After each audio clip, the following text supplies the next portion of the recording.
termo, recurso humano, é um termo realmente que eu não concordo. Você coloca o ser humano aí como um recurso. O ser humano é um ser humano e não um recurso. Aí você tem que deixar ele ir. Porque, gente, olha, não tem coisa pior do que uma pessoa trabalhar numa empresa que ela não vai se sentir bem. Lembra que isso aqui tem que ficar bom para os dois, tá bom? Este é o AV7Cast, o podcast da AV7 Treinamentos e Consultorias, criado para você, empresário e empreendedor, para levar conhecimento para a sua empresa nas áreas de venda, liderança, gestão de gente, marketing e posicionamento. O objetivo desse podcast é fazer você gerir o seu negócio com lucratividade, tendo um time engajado que seja preparado para fidelizar o cliente e sua empresa bem posicionada na mente do cliente. Isso tudo sem precisar você ficar 4 ou 6 anos na faculdade. Olha que coisa boa.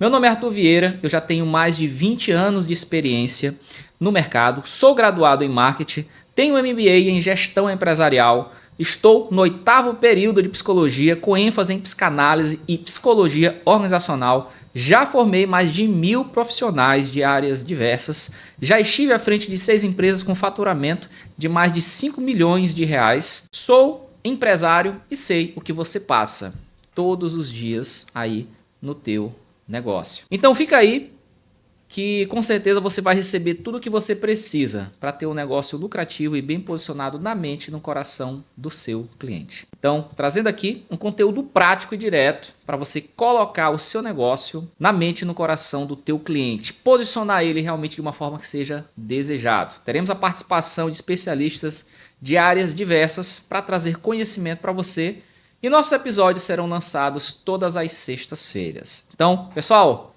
bora rodar? Então vamos lá. Nesse primeiro episódio, gente, nós vamos falar sobre pessoas. E quando eu falo de pessoas, podemos colocar na caixinha RH ou recursos humanos. Esse termo, recurso humano, é um termo realmente que eu não concordo. Pois coloco o ser humano aí como um recurso. E o ser humano é um ser humano e não um recurso. Então eu prefiro o termo gestão de gente, gestão de pessoas. Afinal, são as pessoas que rodam um negócio. Porque na verdade uma empresa, ela é feita de gente para resolver problemas de gente. Lembrando que não é minha intenção aqui esgotar o tema, até porque seria impossível. O mercado muda todo dia e hoje temos o grande desafio das novas gerações. A concorrência que está exacerbada e sem barreira de entrada. Então o mercado mudou muito nesses últimos 20 anos. Então, trazendo aí novos comportamentos, atitudes e habilidades que você tem aí que ter para você se diferenciar nesse mercado altamente competitivo todos os dias. Lembrando que empresa, eu gosto sempre dessa frase, empresa, ela não abre portas, ela inaugura todos os dias. Então, hoje nós vamos falar sobre recrutamento e seleção. E aí eu te pergunto, empresário, empreendedor, você tem dificuldade para montar uma equipe engajada, uma equipe motivada, uma equipe que entregue resultado? Faca na caveira? Porque hoje o que a gente vê muito? Empresário reclamando, empresário dizendo que é difícil contratar, empresário dizendo que as pessoas não querem mais trabalhar, que todo mundo só sabe reclamar, que entra no dia e sai no outro dia. É só reclamação. Então aí eu te pergunto, você tem essa dificuldade de recrutar, de selecionar, de fazer com que as pessoas realmente entreguem resultado? Então hoje eu vou falar um pouco sobre isso. Então quando a gente fala de recrutamento e seleção, pessoal, nós temos aí alguns pontos que nós temos que seguir. O primeiro é, você tem que montar um perfil ideal de colaborador, de funcionário, porque o que muito acontece, o empresário ele contrata de qualquer jeito, né? É o tal do mamãe mandou, você entendeu? Aí você acaba escolhendo muito mal. Você não monta um perfil do que você quer para a tua empresa, para a tua função, perfil comportamental, o que você espera desse novo colaborador. Você não tem uma estrutura de contratação, tá joia? Então hoje eu quero trazer um pouco sobre isso, né, aqui para vocês. Então o primeiro é você montar esse perfil. Como que você monta esse perfil? É você idealizar esse colaborador. Eu quero que esse colaborador seja como? Eu quero que ele seja bom. Digamos aí que você vai contratar um vendedor. Eu quero que ele seja bom com comunicação. Eu quero que ele seja bom em fechamento. Eu quero que ele seja bom em argumentação. Eu quero que ele seja bom em técnicas de venda.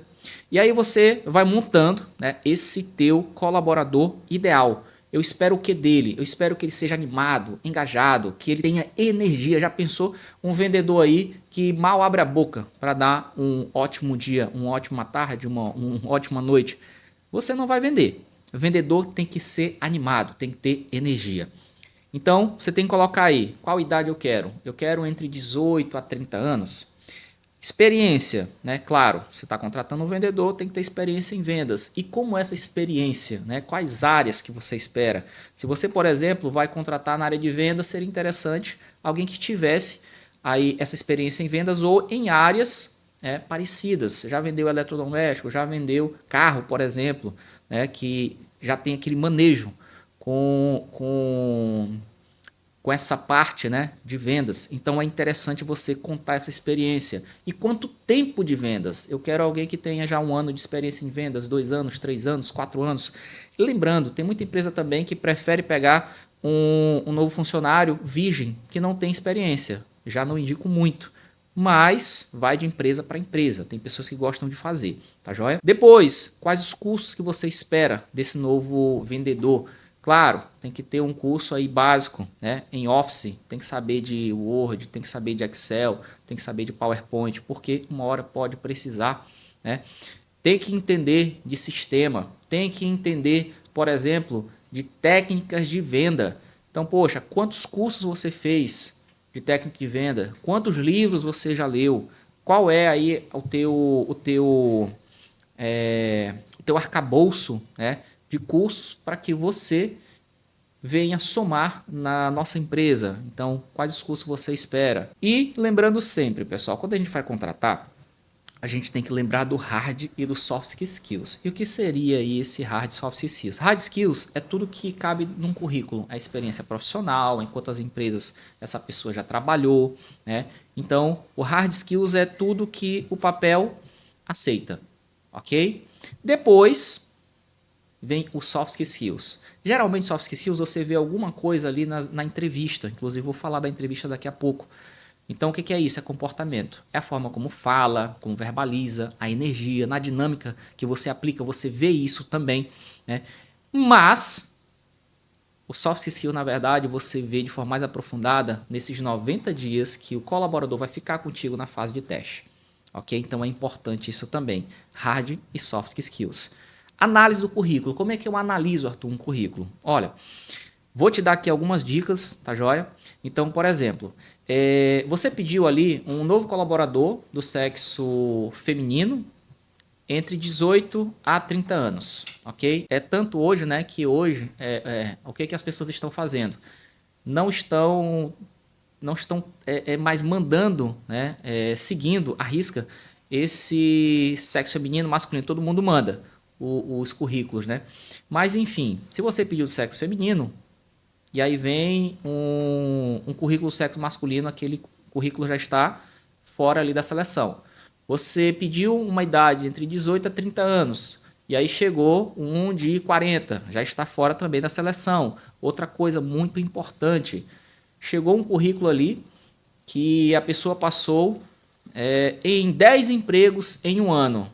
Fica tranquilo, você vai ser a 11ª empresa que ele vai pular, tá joia? Então, tudo isso você tem que analisar, tem que ter muita sensibilidade na hora de escolher esses currículos, tá certo? E também tem aquela questão de, às vezes, a empresa preferir empregados que trabalhem, né, ou que morem, próximo ao trabalho. Então, tudo isso você tem que avaliar. Qual experiência já tem, quantas empresas ele já passou, tempo de cada uma, por que saiu. Outra coisa também que é muito importante, que você ligue para o gestor anterior, para a empresa, né, onde trabalhou, saber por que saiu, pedir uma classificação, como você classificaria esse João ou a Maria, foi um bom colaborador, ajudou, foi criativo, realmente fez a diferença enquanto estava na empresa. Tudo isso você tem que perguntar, tá? Então, para você fazer um bom processo aí, de recrutamento e seleção, para ter esse processo, ele tem que ser estruturado. Então, no encontro com o candidato, é importante você já apresentar o DNA da empresa. O que é esse DNA da empresa? O DNA da empresa é a missão, né? É a visão, são os valores. A gente não vai hoje falar mais sobre isso, mas vamos falar em podcasts futuros, missão, visão, valores, que monta aí a nossa cultura organizacional, como a empresa funciona e o que a empresa espera deles. Isso é importantíssimo. Falar sobre o treinamento, né? Que vocês trabalham com treinamento, que vocês geralmente a empresa pede, né? Que o colaborador ele passe ali alguns meses ou algumas semanas em treinamento, deixar tudo isso às claras, tudo que você precisa falar para o novo colaborador ali. Por quê? Quando você fala isso aqui para o novo funcionário, muitas vezes ele diz, isso aqui não é para mim. Aí você tem que deixar ele ir. Porque, gente, olha, não tem coisa pior do que uma pessoa ir trabalhar numa empresa que ela não vai se sentir bem. Lembra que isso aqui tem que ficar bom para os dois, tá bom? A empresa tem que servir bem para o novo colaborador e o colaborador tem que servir bem para a empresa, tá joia? Então, analise bem, fale tudo o que você precisa falar para o colaborador para saber se é isso mesmo que ele quer, tá joia? Então, primeiro passo, você vai fazer uma aplicação de teste de conhecimentos gerais. Então, bole uma prova mesmo para fazer, onde ele vai responder questões de português, de matemática, questões de raciocínio lógico, vai fazer uma redação, tá joia? Para que você conheça esse novo colaborador, o que ele tem de conhecimento específico, conhecimento geral, tá joia? Número 2, aplicação de teste de perfil comportamental. Um dos testes mais usados aí é o DISC, que vem de dominância, influência, estabilidade, conformidade. Então, por exemplo, você está procurando aí um vendedor. O vendedor, em geral, ele tem que ser comunicativo, que vem a influência, tem que ter uma influência alta, e ele tem que ser de meta, faca na caveira, tem que ser animado, tem que ter energia. Aí é onde entra a parte da dominância. Então, você tem que entender desse perfil comportamental do teu novo colaborador, tá, ou desse candidato, para que você não coloque uma pessoa com energia baixa nessa função e ela logo saia. E esse perfil comportamental vai te ajudar muito.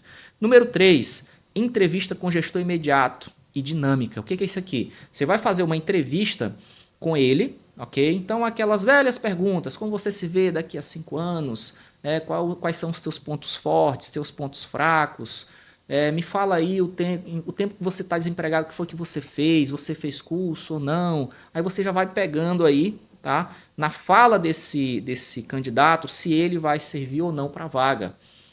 E aplicar dinâmica. Uma dinâmica que eu gosto muito de aplicar, no caso de vendedor, é pedir para ele me vender algo impossível. Me vende aí um rato morto. Me vende aí um gato morto. E aí eu testo ele em relação à criatividade, em relação à comunicação.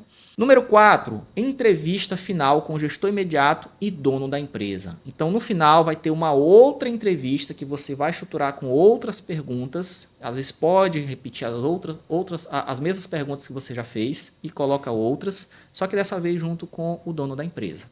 Então, é sempre assim. Repetindo, número 1, aplicação de teste de conhecimentos gerais. Número 2, aplicação de teste de perfil comportamental. Número 3, entrevista com gestor imediato e dinâmica. E número 4, entrevista final com gestor imediato e dono da empresa. Depois que você fez tudo isso, vem o onboard. Então vamos lá. Você contratou, você já fechou ali o processo de seleção e recrutamento, você já contratou e aí ele vem para aquela fase de 90 dias de teste, para você observar, para você ver realmente se aquela pessoa é a pessoa para vaga. E o que é o onboard, pessoal? O onboard ele é muito negligenciado nas empresas, quase nenhuma empresa faz, o que é um grande erro. O que faz muito funcionário sair. Lembra que uma empresa ela tem que ter um ambiente psicologicamente seguro, ela tem que realmente passar para o novo colaborador que ele tem que fazer, porque muitas vezes ele é empregado, né? Ele é contratado, aí o gestor joga ele lá e não fala mais nada. Então tem que ter um bom processo de onboard, que na verdade é a integração desse novo colaborador. Então eleja um padrinho. Diga, olha João, a partir de hoje a Maria vai te acompanhar, vai te ajudar no que for necessário, vai ficar esse tempo aqui com você. De preferência, entregue um manual de cultura para ele ler. Então, entrega para ele lá missão, visão, valores, né, num papel, o que ele tem que te entregar, quais são as metas dele, né? Lê o KPI para ele, que é a forma como você vai mensurar o resultado dele. Explica como a empresa funciona. Olha, João, aqui a gente trabalha dentro de metas, a gente gosta de trabalhar com metas, a gente aqui é faca na caveira, a gente aqui faz reunião de manhã, uma reunião ali de 10, 15 minutos, No final de semana a gente faz uma reunião em torno de 30 minutos, tá joia? Então explica para ele como a empresa funciona, fala que você pede que ele se desenvolva, que ele leia, que ele estude, para que ele dê o melhor dele dentro da empresa. Que um dos valores da empresa, por exemplo, é crescimento contínuo. O que é isso? É estudar para sempre dar o melhor. Fala da hora de chegar, fala da hora de sair, como é que funciona o almoço, como é que funciona ali questão de férias, como funciona a questão de metas, como que funciona quando passa da hora do trabalho, né? Se tem hora extra ou se vai para banco de horas, tudo isso tem que ser conversado. As vestimentas, cabelo, barba, como é que é o marketing pessoal, tá certo? Tudo isso você tem que falar. Quais são os acordos internos que vocês vão fazer? Então, por exemplo, às vezes eu vou precisar de que você fique no final de semana, aí a gente vai combinar se vai ser hora extra ou se vai ser banco de horas. Ou, João, eu peço que às vezes você, quando você tiver, claro, experiência para isso, você treine os novos colaboradores.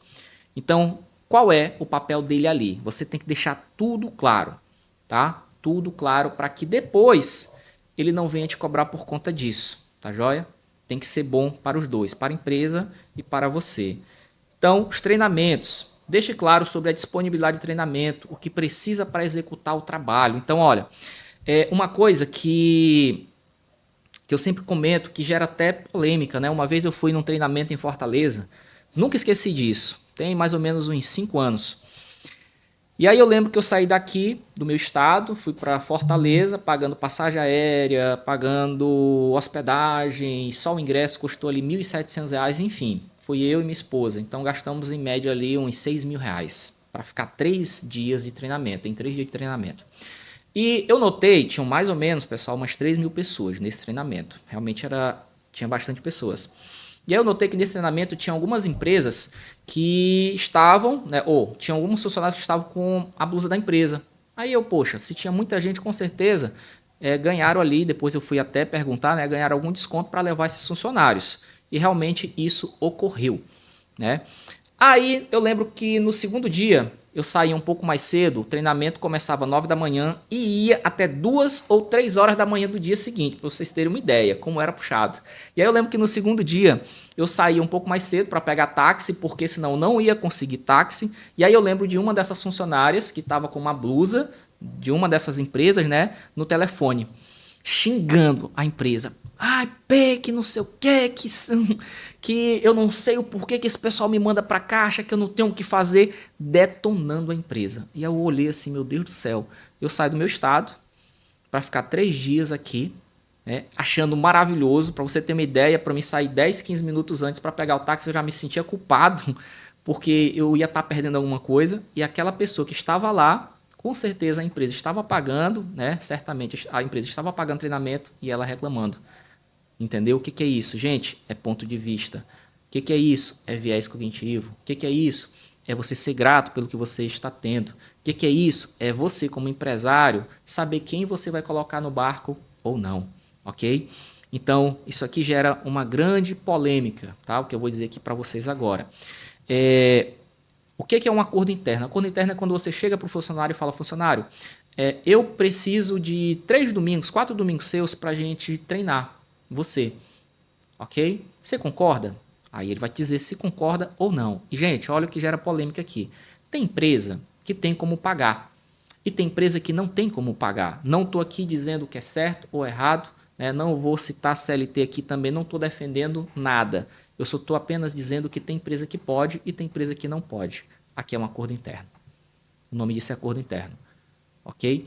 Então, tudo isso tem que ser falado. Tudo isso tem que ser discutido. Que é para depois não gerar um conflito.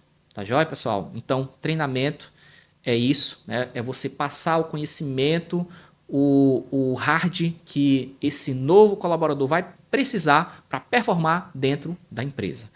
E aí, a gente vai aqui para o nosso último tema dentro desse nosso primeiro podcast, que são as 3 fases do novo colaborador. Então, quando você contrata um novo colaborador, você tem ali 3 fases que você sempre vai esperar dele, tá joia? A primeira fase é a do recém-nascido. O que é do recém-nascido? é em torno ali de 0 tempo, tá? De 0 a 3 meses. E o recém-nascido, para quem é pai, é mãe, sabe como é que funciona bebê. Ele não sabe fazer nada. Então você tem que alimentar, você tem que limpar, você tem que banhar, você tem que cuidar, você tem que passar talquinho, enfim, você tem que fazer tudo por ele. Então ele está ali em uma posição de dependência absoluta de você. Então, assim é com o novo colaborador. Ele é um bebê. Ele precisa de você, que você pegue pela mão, que você ensine, que você tenha paciência, que quando ele chore você não fique chateado como é com os nossos filhos, ok? Que você alimente ele. E aqui você vai fazer tudo por ele, o tempo todo acompanhando, apoiando, dando feedback constante, ensinando. Essa é a primeira fase do novo colaborador. A segunda fase é a fase do adolescente, que vai em torno ali de 4 a 11 meses. Então, de 4 a 11 meses ele é adolescente. O que você faz com o adolescente? Você vai dando mais autonomia, você vai confiando mais, você vai acreditando mais nele. Claro, você continua dando feedback, apoiando, ajudando no que for necessário, mas você vai dando mais confiança para ele. Porque ele já está mais ali treinado, ele já está mais confiante no que ele tem para fazer na empresa. E por último, o adulto, que vai ali de 12 meses em diante. O que é o adulto? O adulto é aquele que já sabe o que ele tem que fazer, o que ele tem que entregar. E aí você já solta mais ele. Claro, de novo, você continua apoiando, dando feedback, usando KPI. KPI você vai usar sempre, tá joia, pessoal? Mas esse aqui você já confia mais nele. Ele é adulto, ele não precisa que você fique o tempo todo trocando ele. Joia? E aí, pessoal, uma coisa importantíssima que a gente sempre tem que falar quando a gente fala sobre colaboradores é que você tem ali uma média de 6 meses a 12 meses para ele rampar. O que é isso? Ele só vai dar resultado para você após 6 meses a 12, ok? De 6 meses a 1 ano, para ele começar a te dar um retorno, para ele realmente entregar o que é para entregar. E por isso você tem que ter tudo isso aqui estruturado. Tá joia, gente? E, lembrando, se não deu certo, pessoal, não empurre com a barriga. Desligue. Se não foi legal no hard skills, não tem competência técnica para ficar na posição, desligue. Se não tem competência ou soft skills, ok? Que é a competência emocional, não sabe se portar emocionalmente, não sabe se comunicar, não respeita o próximo, é impulsivo, falta demais, gera conflito dentro da empresa, ok? Desligue, tá certo? Então é aquela velha máxima, a gente contrata por competência técnica e desliga por falta de competência emocional. Então, não deu certo? Desligue e dê oportunidade para outro. Então, gente, esse foi o nosso primeiro episódio do AV7Cast, consultoria e treinamento e consultoria. E eu espero que você tenha gostado. Então, compartilha aí com os teus amigos que você acredita que precisa desse conteúdo, que precisa entender mais sobre recrutamento e seleção, sobre engajar as pessoas, sobre motivar as pessoas. E eu te espero no próximo episódio. Gratidão, até lá.